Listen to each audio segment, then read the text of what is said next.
Welcome to Algebra 2, Lesson 39. Okay, you have several different pages with different numbers to do, so I just picked out a few of them. So we're going to do a word problem, number 15. A father is 4 times as old as his son. 6 years ago, he was 7 times as old as his son. Find the age of both. So, 6 years ago, and then times and times. That's going to help us. So I'm going to use X for the son. So the father is 4 times the son. So that would be 4X equals the father. Okay, it says 6 years ago he was 7 times as old as the son. So 6 years ago. In the past, you would subtract. So the father's age minus 6. And he was 7 times as old as the son was 6 years ago. Okay, now we need to solve this. Well, this is 7x minus 42. 4x minus 6. So if I bring this over, we have a negative 6 equals 3x minus 42. If I bring this over, it's going to be a positive 38. Right? 34. No, 36. Goodness gracious. Is 3x. Okay, so now I have to solve for this, and we're going to divide by 3. So 12 equals the son's age. So this is 12 years old. That's our tag. And then 4 times 12 is 48. So 48 years old. Okay? Now I need room, so I'm going to erase part of this.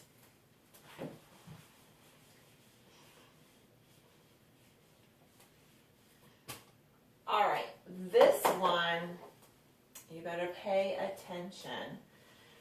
So there is a GCF, so we're going to take the GCF out of this, which is C. So I'm going to put this up here because we are going to need a lot of room.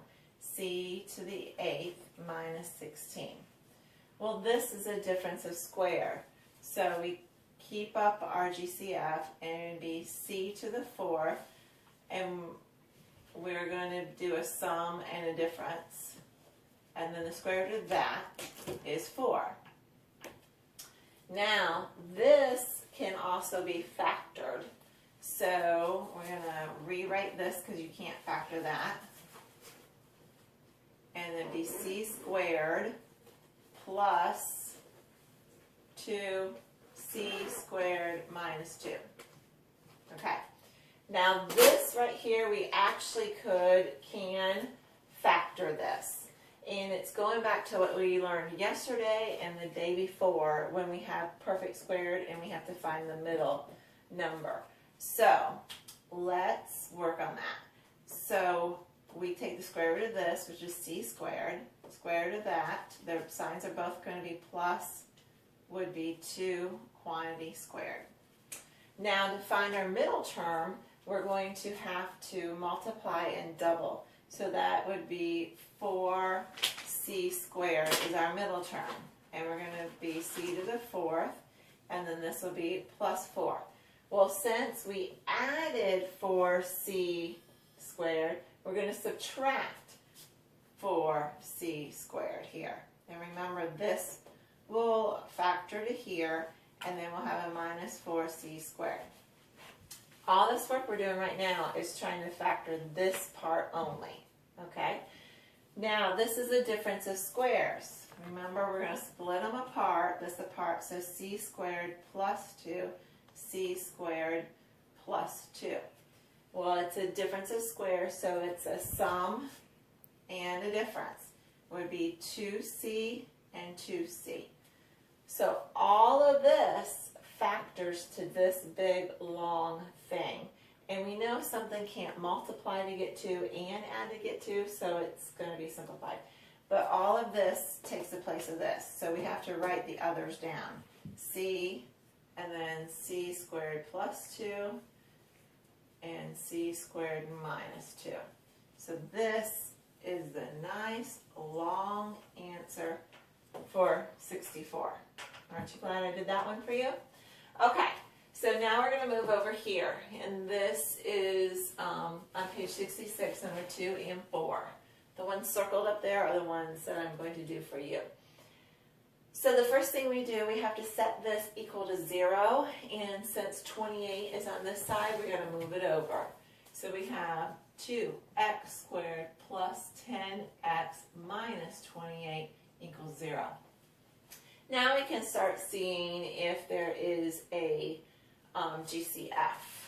Let me make this look more like a 10 instead of a 16. So 2 goes into all of that. So 2x squared plus 5x minus 14 equals 0. Now what we do is we factor this part right here. And so we have 2x and x. Now this is a coefficient of 1, so we can do our x thing where this is 14 and 5. So what multiplies to get 14? Well, that would be 2 and 7. And they need to subtract to get 5, and they do subtract to get 5. So 2 and 7. And the highest number will get a positive. So this is positive and minus. Since this equals 0, we have to set each individual equal to 0. So we're going to have, let's get rid of that, x minus 2 equals 0, or x plus 7 equals 0.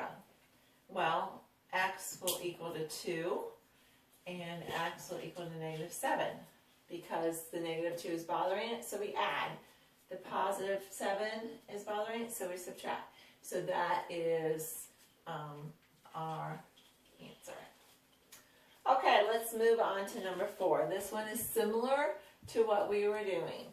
We have 6x squared, and we're going to move this over, minus x minus 15. And the reason I put it here is because that's the order it goes in, 2, 1, and none. So that's the order you do it.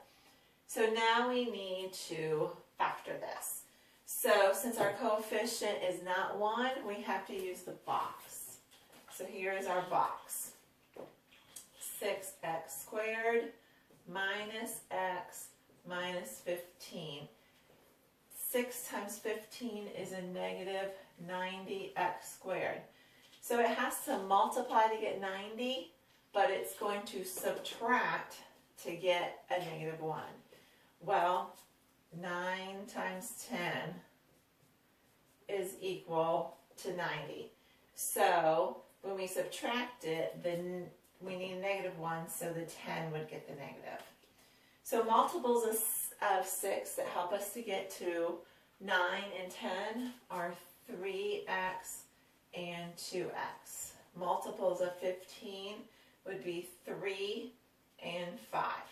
Well, one of these needs to be a negative, and it will be the 5 because the 10 has to be a negative. So there is our multiples. So we have 3x minus 5 because it's here, and then 2x plus 3 because of here.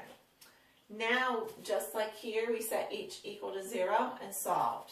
So 3x minus 5 equals 0, or 2x plus 3 equals 0.